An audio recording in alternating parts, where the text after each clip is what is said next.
Decimos que un número es divisible por otro cuando al dividir ese número entre el otro, el resto nos da 0. Esto significa que la división es exacta. Por ejemplo, 30 es divisible por 5 porque al dividir 30 entre 5 el resultado es 6 y el resto es 0.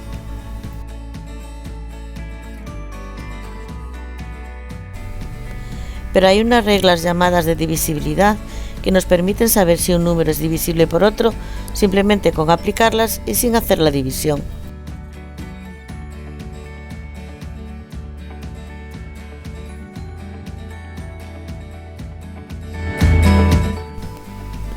Un número es divisible por 10 cuando acaba en 0.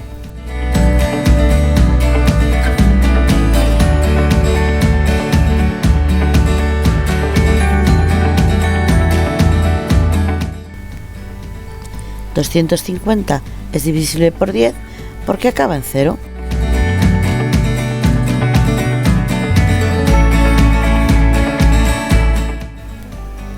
$6.200 es divisible por 10 porque también acaba en 0.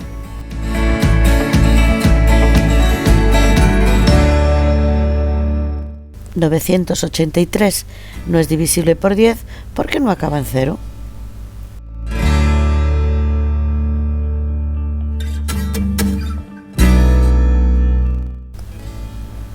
¿Son divisibles por 10 el 115, el 230 y el 600?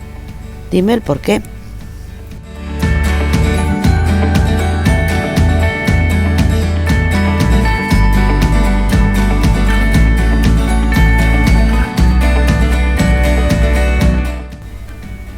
$115 no es divisible por 10 porque no acaba en 0.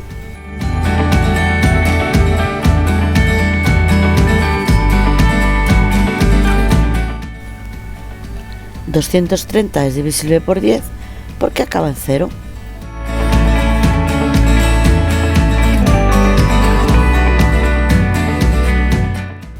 $600 es divisible por 10 porque acaba en 0 también.